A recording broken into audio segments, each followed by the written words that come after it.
Napoleon Bonaparte, one of the greatest military strategists in history, was known for conquering vast territories across Europe. But what if I told you that this legendary leader once suffered a humiliating defeat at the paws of a bunch of fluffy rabbits? It happened in the early 1800s. Napoleon wanted to celebrate a recent victory, so he ordered a rabbit hunt for himself and his men. His chief of staff, Alexandre Berthier, was in charge of organizing it. Berthier did his job well, maybe too well, because instead of a few dozen rabbits, he gathered thousands of them for the event. The plan was simple. The rabbits would be released, and Napoleon and his men would enjoy a leisurely afternoon of hunting.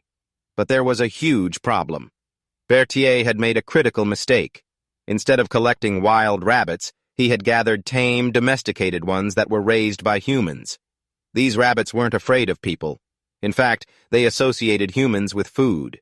So when Napoleon and his men arrived and the cages were opened, the rabbits didn't scatter in fear like wild ones would. Instead, they rushed toward Napoleon, not to attack him, but because they thought it was feeding time. At first, Napoleon thought it was funny, but as hundreds, then thousands of rabbits swarmed toward him, it became a full-blown disaster.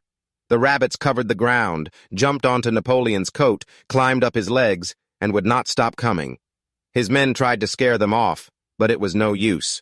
The rabbits were relentless, and soon Napoleon and his troops were forced to retreat. Some stories claim that Napoleon even had to flee in his carriage while the bunnies kept chasing after him. Now, of course, this wasn't exactly the Battle of Waterloo. But it goes to show, even the most powerful man in the world could be defeated by an army he never saw coming. So the next time you see a cute little rabbit, just remember, if you get enough of them together, they might just be able to take down an emperor.